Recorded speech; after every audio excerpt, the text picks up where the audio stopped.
Usapin. Yung press ko ni Chavit kahapon, di pinalabas sa media. Siyempre, kayo naman, bit naman papalabas yun. Parang hindi naman kayo nasanay. Ganun talaga. Normal na po yan. Hindi po talaga nila ipapalabas yan. Kaya nga, marami pong mga palabas sa mga social media nyo lang, sa mga vlogger nyo lang po mapapanood. Kasi nga, bayaran ng media natin.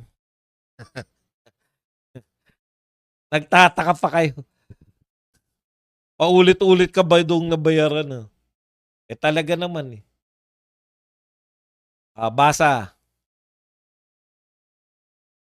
Boss Buds, parang galit ka, parang hindi. Wala, ganun talaga, buang ako. Randy Rex. Crazy Brooks, 441 likes. Pucha, 1,700 tayo. Likers natin, 400 lang. Mag-likes po kayo. At magpakape na rin. Boss Buds, parang ayan. GMA Boss nag-post about venue ng mga rally. Luneta lang at EDSA. Bakit wala liwasan? Baka walang bayad yung mga tagaliwasan.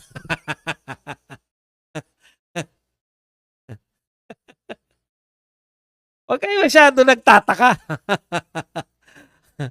Kinakailangan ng langis ng mga yan. Baka hindi nagbabayad yung mga pupunta ng liwasan. Nakaset na ang buong araw ko for tomorrow, the big event. Lahat ng lugar talaga pupuntahan ko. Ready na placard ko. Norby, Alpanta. Walang sinabi sa INC kung sasama kami sa rally. Nasa tao na lang kung pupunta. Ang tanong ko, Scarlett, kayo ba ay pinigilan? Kung hindi naman kayo pinipigilan, pwede talaga kayong sumama. Morning Boss Buds, na-late ako, napuyat ako sa vlog mo kagabi. Miss Daisy, yan. Lauren Carlos Suba, Boss Buds, anti-corruption ng rally, BBM administration ng Pinas ngayon. Kay BBM ang corrupt tapos ayaw nila mag-rally against Marcos. Tanga rin eh. Walang sense ang pinagsasabi. Correct, di ba? Buti pa to si Lauren Carlos Suba eh. Dory Pronda. Good morning, Sir Baz. Good morning din sa'yo, Dory. More pindot likes. Yan. Jaime Junior Leonora, big time contractor ang WJ. Gagawa ng beranda ng office ni Itulpo. Diba yung Senate building at sa GSIS, wala ba maintenance? Department yung Senate, bakit kayang gawin ng ordinaryong pandayan? Diba? Tulpo, Erwin Tulpo. Alam nyo po, naggalit-galitan lang, kala mo, pero contractor, yung iniintrigan yung contractor kay Jinggoy, sa'yo pala. Sirain natin yung placard na NPA. Boss, ang gwapo mang badong. Ang papa ko, Boss Buds, galit na galit sa mga Duterte. Ngayon, galit na galit sa gobyerno ni Marcos. Makukumpara kasi, pag matino naman po mag-isip, di ba? Makukumpara mo anong kinagagalit nyo kay Duterte dahil may mga nag-war on drugs. Kumpara nyo nga to, war on drugs versus pagnanakaw. Anytime ako sa war on drugs ako. Libra Boy, thank you very much sa 13.99. Boss, chill lang ang puso mo. Malapit na silang mawala kaya lahat ng banat sa Duterte, kakahiya na talaga ang Pinas ngayon. Thank you very much sa'yo, Libra Boy. Kaya nga alam natin lahat ng mga magnanakaw, nariyan, kakampi ng mga inampalan, kakampi ng mga nasa kapangyarihan na ayaw sabihin. Tayo lang ang nagsasabi, di ba?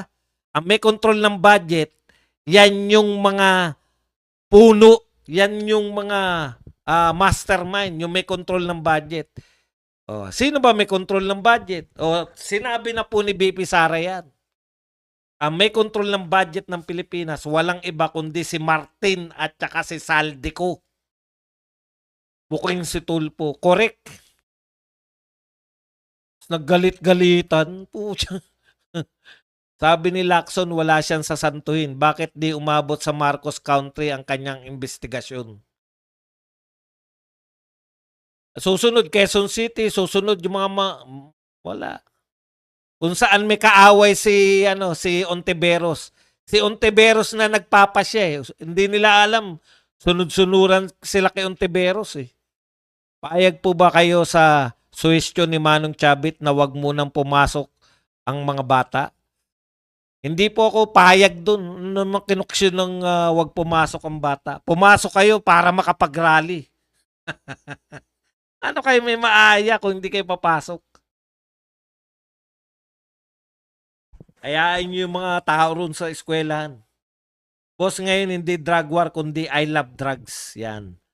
Gracie Brooks, bakit parang nagdepende kayo sa INC? Can't see the reason why. Boss, ang baba ng view, ibig sabihin maraming galit sa'yo, bading. Talaga ba, Roland? Pinapangarap mo ba ako o amayin mo na daliri mo? Tuwing ba nagsasalita ako rito, ini-imagine mo ko na bading ako at may ginagawa ka sa sarili mo ngayon? Sige na, tuloy mo na. Amuyin mo na puwet mo. Tangina. Tama yan. Imagination lang. Imagination is the key. Makakaraos ka niyan. Amoy mo na sa daliri.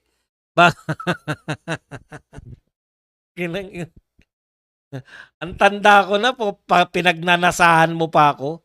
Ang tindi mo. Roland Cuevas. Ay, hindi pala si Roland yun. Sino ba yun? Sensya na ka si Roland Cuevas. Basahin na natin. Oo nga, si ano nga to? Si Cuevas nga to. Hindi po konti yan. Maliit lang talaga akong vlogger. 1,700 eh. Malaki na po sa akin yan. Wala nga ako sa 1,000 eh. Akala mo lang yun. Kasi ini-imagine mo, matindi kasi imagination mo sa akin. Boss Bats, magkakagulo daw sa Malacanang sa pasabog ni Manong Chavit. Kaya siguro inalis si Senator Marcoleta kasi baka yung next hearing niya sa Ilocos ng focus. Hindi po, palaki po ng palaki yung ano eh. Palaki po ng palaki yung kay Marcoleta hanggang matukoy na, DBM na susunod niya eh. Tapos yung mga mastermind. Prado Arcega, boss, si Rene ko napahiya kay BP Sara, pamangkin pala ni Saldico, di yung tito niya, imbestigahan. Hindi ko maintindihan. Alam mo yan si BP Sara, mahilig po magbiro yan, di ba? Pinsan ni Castro. Alam mo yun, ang ginagawa ni BP Sara, eto, magaling si BP Sara. Kahit hindi siya nagbabayad ng press, kaya niyang kumuha ng para i-picture siya ng press, di ba?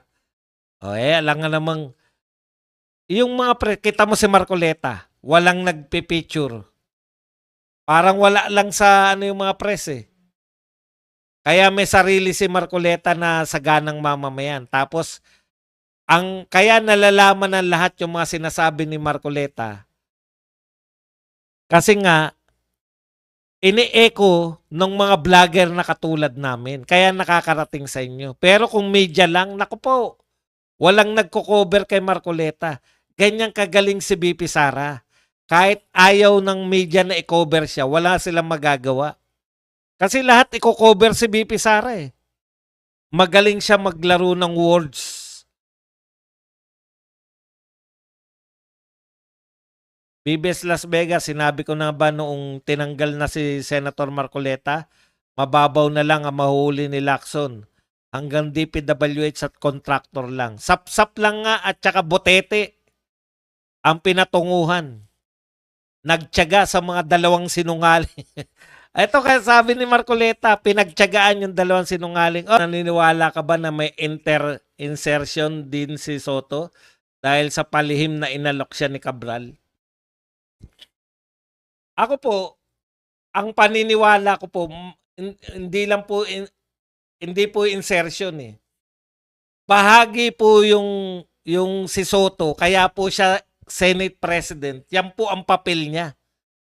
Pigilan, mas malala pa po ito eh, pigilan yung ginagawa ni Marcoleta na investigasyon ng Blue Ribbon ni Marcoleta. Yung tukuyin ng mga salarin. Yun po ang pinaka-importante ron eh. Patayan ang live ni Rowena Guanzon at Mio Mio, task kay Marcoleta. Interview ni Corina Sanchez. Batayan? Boss Bas, ang simula nung late 80s kapag September 21, never again to Marcoses. Ang sigaw ng mga nagpoprotesta. Ngayon lang yata na save Marcoses ang sigaw ng mga Pinklawan. Save nila kasi durug-durug na sila pag si BP Sara naging presidente. Ang panggulo lang yung mga yan eh. Galit na mga tao tapos sasabihin nila, huwag tayo magalit sa mga Marcos. Magalit din tayo sa Duterte. Bakit? Wala yan. Ibigay mo na lang yan kay Ninyo Barsaga kasi wala nang pambayad ng boylets ni Ninyo ngayon. Yan. Ang sasarili, patotot. Sir Bad, si BP Sara ang nakamana ng tapang at charm ni Tatay Digong. Hindi po. Si Baste, naku, makikita nyo po, nung una ko narinig si Baste, pati boses ni Tatay Digong. Ibigay mo na lang yan. Boss, pag nakita mo sa rally Gabriela, magpa-picture ka ba? Hindi po. Isnabero po ako sa personal. Hindi pa daw ligtas si Senator Jinggoy at Senator Villanueva, sabi ni Senator Lacson. Pero kung Romualdez at ko silent siya, paano pa kami bibilib kay Senator Lacson kung may pinapanigan? Inulaan ko lang yung gusto ko sabihin. Boss Bas, pag naghalimbawa ba na bumaba si BBM tapos umakyat si BP Sara, makakatakbo pa siya bilang presidente sa 2028? Siyempre naman. Halimbawa po, nag-resign si BBM. Pumalit siya. Ang pumalit naman siya bilang vice president eh. Hindi naman po, kaya po hindi pa po siya tumatakbo bilang presidente. Bats, bakit nag-text si Cabral kay Soto? Baka sangkot din sa katiwalian.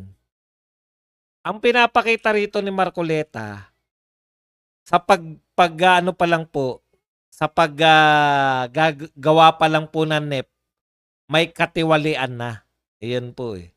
Gagawa ni Lance Hernandez nila Soto na script. Board sa kalam. Nestor Garcia, huwag kang paulit-ulit ka. Board sa kalam. Boss Buds, nakababahala na po ang patalasta sa YouTube na downloader kung saan pinapakita nila yung ginagawa nilang kahalayan. May mga apo po ako na nag-YouTube at di po malayong mapanood ng mga bata. YouTube na downloader? Ewan ko po kung paano po mapipigilan yung YouTube na yan. Mga kahalayan ba yan? Hindi. Alam ko po, pwede po yan eh. I-monitor eh. Gagawa nila yan si Hernandez nila Soto na may pinapanigan si Lacson, halata masyado. Obvious ba?